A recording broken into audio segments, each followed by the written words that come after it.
Trade sanctions and embargoes. Understanding their role in global trade.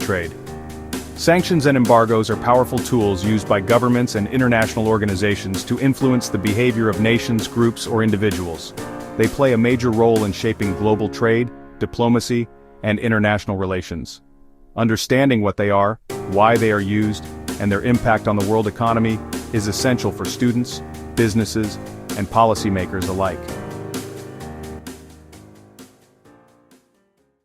What are trade sanctions?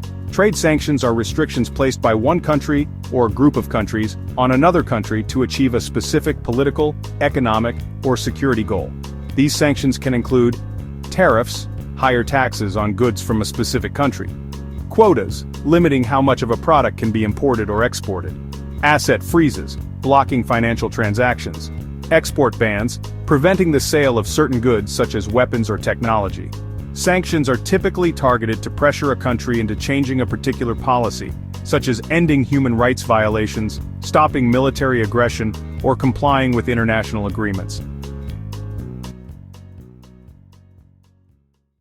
What are embargoes? An embargo is a more severe form of trade restriction, often a complete ban on trade with a particular country.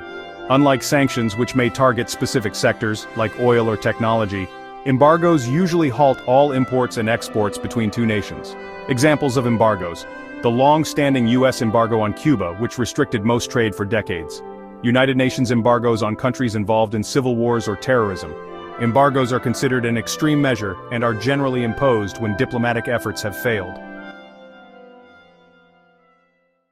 Reasons for sanctions and embargoes. Governments and international organizations use sanctions and embargoes for several reasons, including 1. National security, to prevent the transfer of weapons or sensitive technology to hostile states. 2. Human rights, to punish countries violating human rights or oppressing minorities. 3.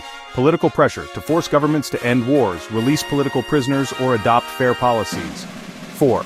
Economic leverage, to isolate a country economically and create internal pressure for policy change.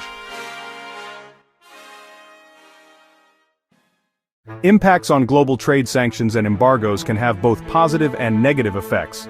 On targeted countries, economic slowdowns due to restricted exports and imports, shortages of essential goods, pressure on governments to change policies. On sanctioning countries, loss of trade opportunities and potential revenue, higher prices for consumers if alternative suppliers are more expensive.